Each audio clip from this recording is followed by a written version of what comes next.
Hey, hey, hey! Welcome to Team Talk Tuesday. So glad you guys are here. Happy Tuesday. I'm actually on the right day this week, so that's exciting, right?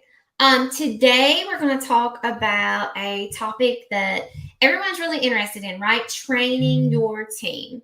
So if you are joining me live, please click in and say hey. If you're catching the replay, just go ahead and drop replay into the comments.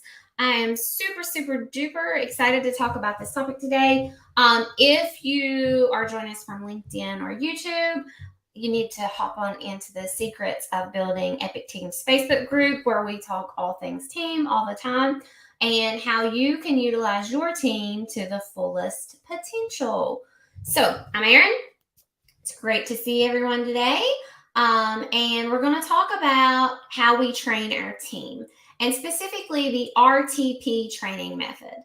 So this is the repeatable training process, RTP, that we use when we bring on hires. And we're going to talk about first why the standard team training is actually creating more team turnover than we had before, right? So when we think about standard industry-wide training in the online space, what we often see is that team members really aren't trained at all, right? We hire these people from wherever. We're just picking random hires a lot of times, and they're coming in and they have maybe a specific task, like say Instagram. And the mentality that we keep seeing online is that, okay, well, I don't necessarily need to train because they're an Instagram specialist, right? So we see this all the time. And then what happens is they get in, you hand them your Instagram account, you give them the keys to the kingdom, you're like, take off and let's go. And you just want to see that really quick return on investment. So they convince you they're ready, you think they're ready, and they go. But then in 3 months, you realize your Instagram has had 0 returns. You've maybe gotten 1 or 2 leads, but it's not been a successful situation at all. Now, what happened? What went wrong? The problem when we're training like this in the online space is that we actually see people are doing this quick training and we neglect like the whole underneath of your business, right? We neglect like how we operate, the values, the type of clients we serve. We neglect to train on those things. And we just expect our team members to just pick it up. And a lot of that goes back to, you've heard me say all the time, like we've hired team members that are just going to use this for a stepping stone because they're there as a BandAid fix. Well, the problem with those BandAid fixes is you're not training for the long term. The BandAid fix hire isn't considering being with you for the long term. So they're not vested from the beginning. But what we need to do in the online industry is train like these people are still going to be with us for a year from now, 5 years from now, 10 years from now. We have to stop thinking of our business and our hires like they're just patching holes. We have to stop thinking of them like that and really switch those gears till we think about a year from now. What type of impact do I want this team member to have on my business, and how do I help them create it? How do I empower that team member to make the biggest impact on my business that they can make, right? And the way we train in our business is and the way I recommend my clients train is through 4 training. We do 4 types of training, right? And we break these down for our clients. So when we look at type number 1 training, we really use what I call informational or get to know you training, right? This is the type of training where we're just giving them a insight into the world. We're just giving them pulling open the curtains and letting them see what's inside our world. Now, why do we do this type of training? This type of training gets them used to your voice, gets them used to your company, helps them understand the mission you're on and how they can be of service to move your business forward, right? So that type of training is super duper helpful to make them feel at home too, right? Because we don't want to hire we're hiring for the long term. So we want to make sure that they feel at home. The second type of training is what I call value add training. We do this early on in our training process. And this is the type of training that adds some value to your business without handing them the keys to the kingdom all of a sudden and just letting them run wild. So a lot of what I hear in the online industry is I just don't have time to train. I don't have time to come up to that. Value add training tasks are tasks that actually will add some value to your business. There's simple tasks that can be done on their own as long as you have the right hire in place. But they're also bringing you a return on your investment immediately. And I'm talking, we start these value add training tasks on day 3.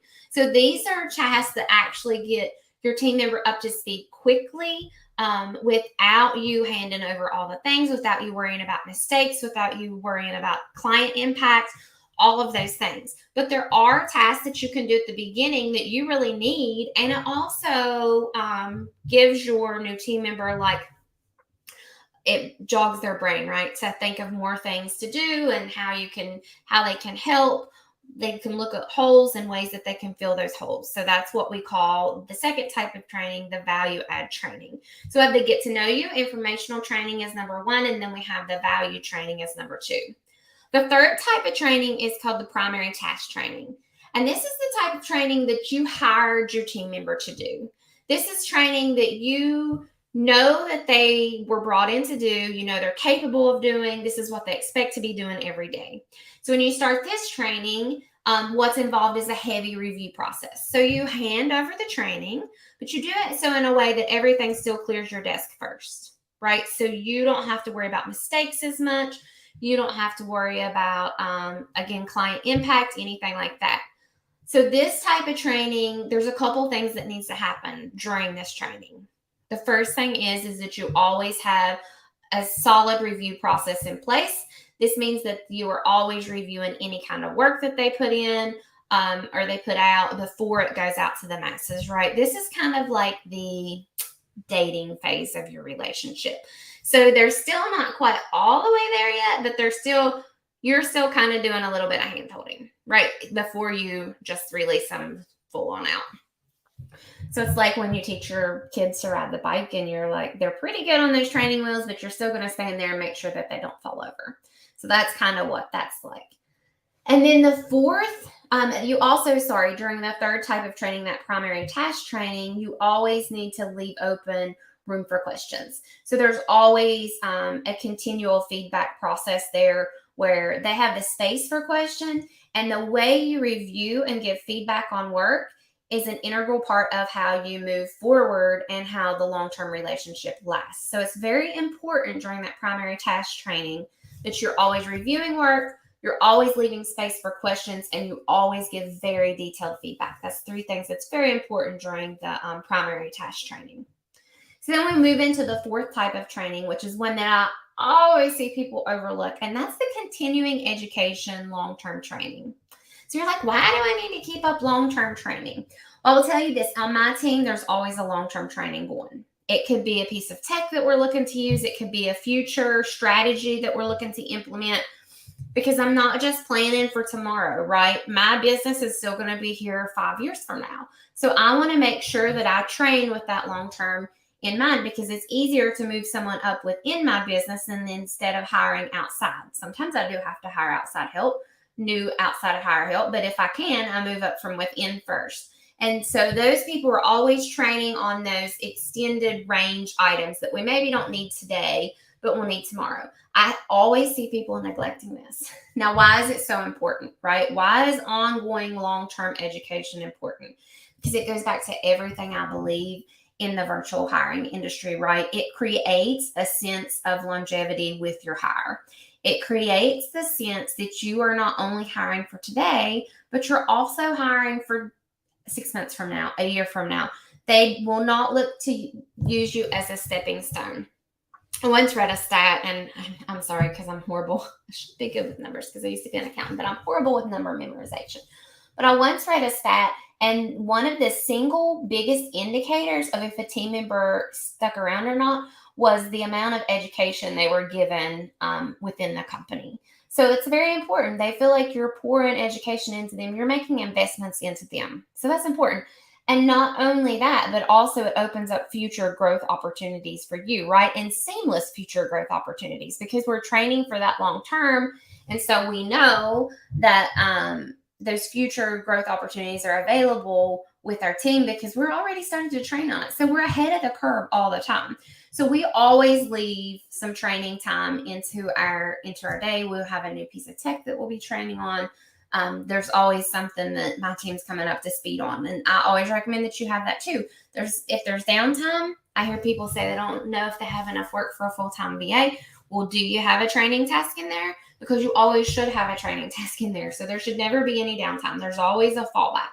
So if we're going to recap, the 4 types of training that we use are those introductory or get to know you trainings, where they look just behind the scenes of your business. They get to know everybody. I call it the virtual office tour sometimes. So that's really where they look around, get a key how your business works, everything operates. The second is those value add tasks that where we're starting them off on that bicycle, right? We're still holding on to the handlebars here. The third type is the initial primary tasks. That's where we've stepped away from the bicycle. We're just standing there to see if they fall, right? During the initial primary tasks, we always have a long period of review, open environment for questions, and then we give very, very detailed feedback. I often like to give feedback in the form of video. The fourth type of training is continuing ongoing educational training, which is just the training that actually takes that helps your team member feel like they're part of the long-term team culture, that they're going to be here and stick around for a while, and also opens future growth opportunities for your business. Now, what happens if you don't create this type of training, right? What are the consequences of you just training the other way? So say, I always compare businesses to football teams, right? This has become my big thing. So our businesses are trying to achieve that Super Bowl moment, right? We are not flag football teams in the backyard. So what type of training does a flag football team offer? None, right? Because you're just showing up. You're just playing flag football in the backyard. You don't need any training. Maybe somebody tells you how to put the little flags on if you're like, man, you're not mechanically inclined. But that's it, right? There's no playbook. There's no coaches. They're just like, you're just messing around in the backyard. People have turned their business into just messing around in the backyard. So we are sitting here thinking we're just training, just filling the BandAid. We're just teaching somebody how to put the flags on and then we're moving. As opposed to that Super Bowl team, right? Who trains their top level team members, training for top level moments in their life, right? And you better believe that they're training. They're training with top coaches, with playbooks that are designed. These people have a strategic plan for training every time. So you always need to have a strategic plan for training, because if not, you will be the flag football team. You will see increased team turnover. You will not experience the growth that someone who's actually doing intentional training can do. And it also helps if you're intentionally training, you will collapse the amount of time it takes you to get to the next level because you have shortened everything in your business, right? I understand on the front end of things that training feels a little heavy and a little icky. And what if this person leaves? And what if I've wasted all this time?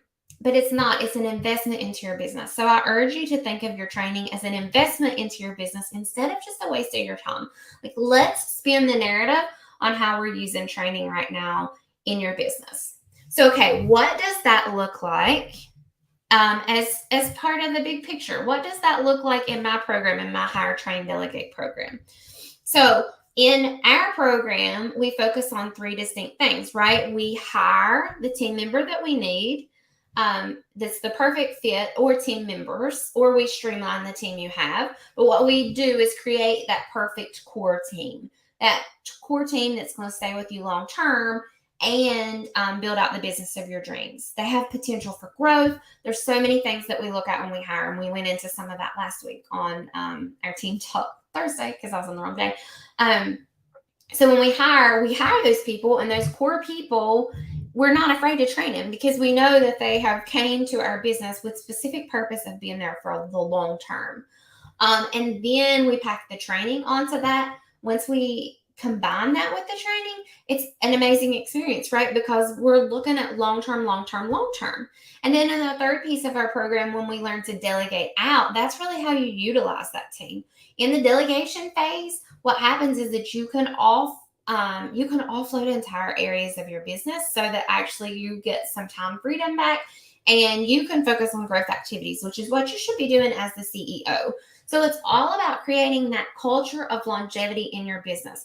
That's how you get to the next level without burnout, without being overwhelmed, and you collapse the amount of time it takes to get you there.